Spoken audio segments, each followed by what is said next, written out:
We all wear masks. Not the kind that hides our faces, but the kind that hides who we are inside. Every day we step into roles: student, friend, son, daughter, or stranger. And with each role comes a version of ourselves tailored to fit it. It's not that we are lying, but rather that we are constantly adjusting, shaping, and filtering parts of who we are. But have you ever stopped to ask yourself, who am I when no one's watching? From a psychological perspective, this tendency isn't strange, it's deeply human. Carl Jung called these social faces our personas, the masks we wear to interact smoothly with the world. They help us survive, connect, and be accepted.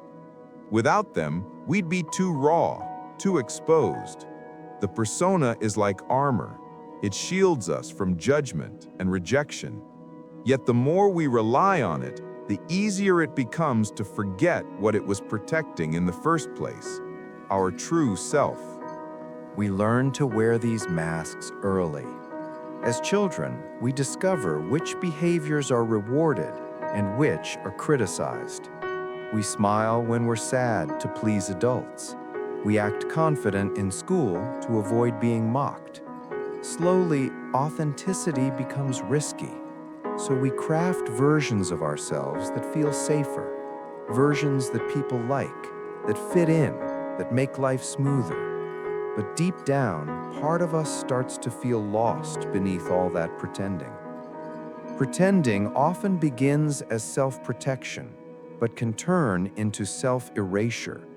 We tell ourselves, "I'm fine," when we're not. We laugh at jokes we don't find funny. We post happy photos while feeling empty inside. We do this not because we're fake, but because we fear being unwanted if we show our truth.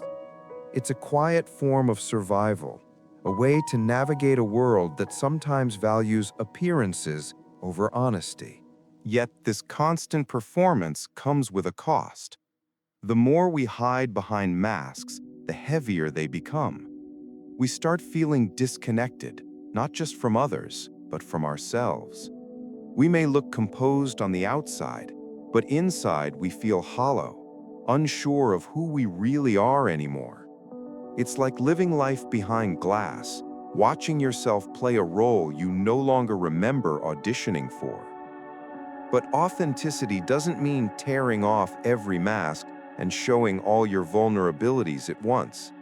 It's about awareness, knowing which parts of you are real and which are just for show. Sometimes masks are necessary. We all need boundaries, professionalism, or self-control in certain spaces. The problem arises when the mask becomes the identity, when we start confusing the act with the actor. Psychologists say that authenticity is one of the key ingredients for true well-being. When we align our actions with our values, we feel more alive and grounded. Being authentic doesn't mean being perfect, it means being honest. It's about embracing your contradictions, your insecurities, and your truths, even when they're messy. Because real connection only happens when we show up as ourselves. The journey to authenticity often begins when the mask starts to crack, when pretending no longer feels sustainable. Maybe it's burnout, heartbreak, or loneliness that forces us to confront the parts of ourselves we've buried. In those moments, the illusion fades, and what's left is raw but real. And that's where healing begins, when we stop performing and start existing. If you think about it, we wear masks to be loved, but love can only touch what's real.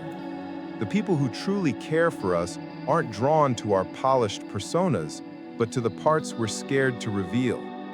When we dare to show who we are, even in small ways, we give others permission to do the same. Authenticity spreads like light. It breaks the illusion that we must pretend to belong. So maybe the question isn't why we wear masks, but when will we take them off? Being real is terrifying, yes, but it's also freeing. The moment you stop performing, you begin to live. Because the most powerful version of you isn't the one the world expects, it's the one that finally breathes without pretending.